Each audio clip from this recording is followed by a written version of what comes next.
Paz do Senhor Jesus, irmãos, como vocês estão? Tudo bem com vocês? Gostaria de trazer uma reflexão hoje para os irmãos no livro de Mateus, capítulo 11, versículo 28.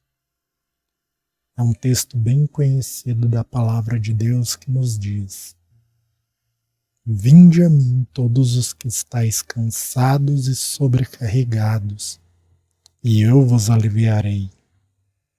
Tomai sobre vós o meu jugo, e aprendei de mim, porque sou manso e humilde de coração, e achareis descanso para a vossa alma, porque o meu jugo é suave e o meu fardo é leve. Irmãos, o Brasil, ele é um país privilegiado no que diz respeito à liberdade para se pregar o Evangelho. Porém, ao mesmo tempo que é um privilégio muito grande essa liberdade, muitas heresias surgem no meio do povo de Deus. De modo que, mesmo com tanta liberdade para a pregação do Evangelho, quantas pessoas não estão se revoltando com o Evangelho por causa das coisas que têm visto e ouvido dentro das igrejas? Os escândalos têm se multiplicado, porque a iniquidade tem se multiplicado. O Senhor Jesus ele falou sobre isso em Mateus 24, quando ele disse: no multiplicar da iniquidade, o amor de muitos se esfriará. A palavra iniquidade ali no grego é a palavra anomia, quer dizer transgressão da lei, ser contrário à lei. E essa transgressão da lei, esse ser contrário à lei, é ser contrário à lei de Deus, aonde no Evangelho de Cristo o Senhor Jesus nos ensinou uma coisa, mas homens com suas doutrinas, tradições, com aquilo que procede do seu próprio coração, têm distorcido o Evangelho de Cristo e chamam isso de amor. O Senhor Jesus ele disse: se me amais, guardareis os meus mandamentos. Os mandamentos do Senhor são a sua lei. Como que eu posso dizer que amo a Ele e ser contrário à lei dele ao mesmo tempo? Quantas vezes você não já ouviu esse texto e foi apresentado a você um evangelho aonde o Senhor Jesus ele tem que realizar todos os seus desejos e cumprir todas as suas vontades?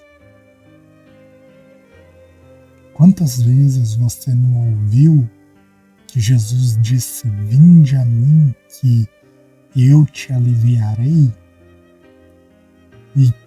E isso foi apresentado a você de uma forma como se você não fosse ter mais problema nenhum na sua vida.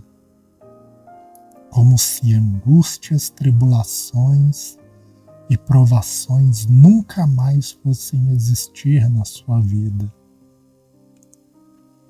É por isso que muitas pessoas estão revoltadas, por causa que elas escutam fábulas e promessas de prosperidade, de bens, de riquezas, de nunca mais passar por mal nenhum, nunca mais enfrentar dificuldade nenhuma,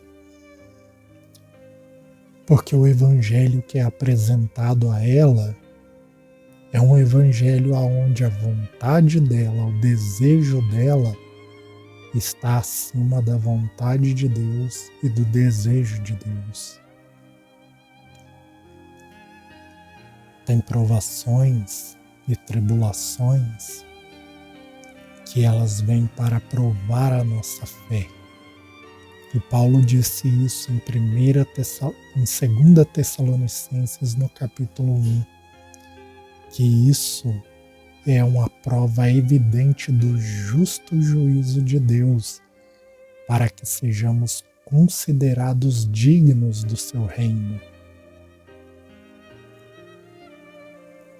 Outras provações e aflições serão por decisões que nós mesmos tomamos, quando nós passamos à frente da vontade de Deus e não esperamos para ver a resposta de Deus, para ouvir a voz dele acerca de que decisão deveríamos tomar e o que deveríamos fazer. Irmãos, viver o Evangelho não quer dizer ter uma vida sem problemas, porque o Senhor, Ele nos chamou para que tenhamos a sua imagem e a sua semelhança. O próprio Filho de Deus, ele foi aperfeiçoado por meio das coisas que sofreu, como o escritor de Hebreus nos diz.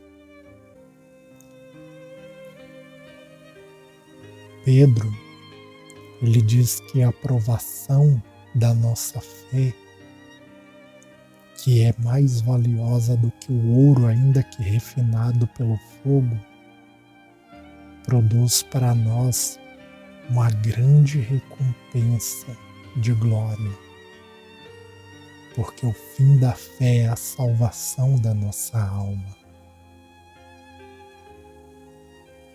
O Senhor Jesus, ele sofreu por nós.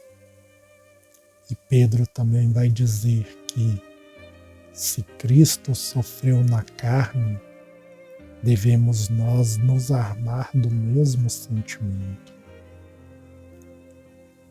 Você não deve pensar que você não pode receber nenhuma bênção, que as promessas que estão escritas na palavra de Deus, de que Deus pode realizar o impossível, que isso é mentira.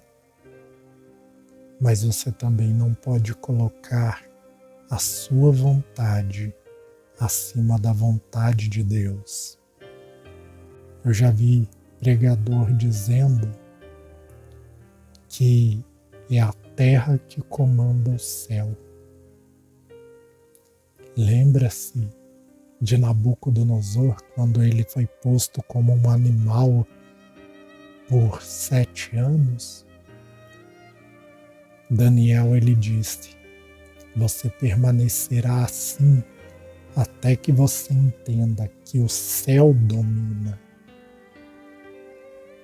Irmãos, se a palavra de Deus diz claramente que o céu domina, seu app de como vídeos que um curtos. pregador pode dizer que é a terra que comanda o céu e que o que é feito na terra o céu tem que obedecer? Acaso nós somos superiores a Deus? Nós que não passamos de pó, de cinzas? Se Deus tirar o fôlego de vida da nossa narina, esse corpo simplesmente cai e nós voltamos ao pó de onde fomos feitos. Por isso, aprenda a se apegar ao Senhor Jesus com amor, com o mesmo amor com que Ele te amou. Porque esta palavra não está mentindo. Se você se aproximar dele, ele realmente vai trazer alívio para a sua alma. Mas não do modo que talvez você tenha pensado, do modo de que todas as suas lutas vão desaparecer. Tiago, ele diz que tem muitas coisas que pedimos que não recebemos porque pedimos mal. Pedimos apenas para satisfazer nossos próprios desejos e cobiça. É claro que esse não é o único motivo pelo qual às vezes pedimos e não recebemos, mas é um dos principais motivos. Então, se achegue ao Senhor Jesus, venha a Ele como coração humilde, porque o Evangelho não é Jesus fazer toda a sua vontade. O verdadeiro Evangelho é que nós venhamos nos esvaziar de nós mesmos para fazer a vontade de Deus. O dia que você entender isso, o dia que você colocar isso no seu coração, as suas frustrações com aquilo que foi dito para você com relação ao Evangelho vão desaparecer da sua vida, porque você vai entender que você não deve se exaltar perante Deus, mas você deve se humilhar para que Ele, a seu tempo, te exalte. Você deve se esvaziar para que Ele, a seu tempo, te honre. Você deve negar a si mesmo para que Ele, a seu tempo, venha recompensar a sua fé, a sua fidelidade, a sua confiança. Buscai em primeiro lugar o reino de Deus e a sua justiça. E essas coisas que dizem respeito ao comer e beber e ao vestir serão acrescentadas. Como você pode estar contente com aquilo que tem se você sempre está cobrando de Deus sonhos e projetos não realizados, no qual todos dizem respeito somente à sua vontade, enriquecimento, ganância e avareza? Não é errado que uma pessoa enriqueça e prospere, estude, trabalhe, mas você deve tomar cuidado, porque há uma linha que não pode ser ultrapassada. E essa linha é a da inveja, da cobiça, da ganância, da avareza. E a partir do momento que essa linha for ultrapassada, você não vai se preocupar mais com a vontade de Deus, mas vai apenas se preocupar com o querer que Deus faça a sua vontade. Reflitam nesta palavra. Coloque ela no coração. Que Deus abençoe a todos, no nome de Jesus. Amém.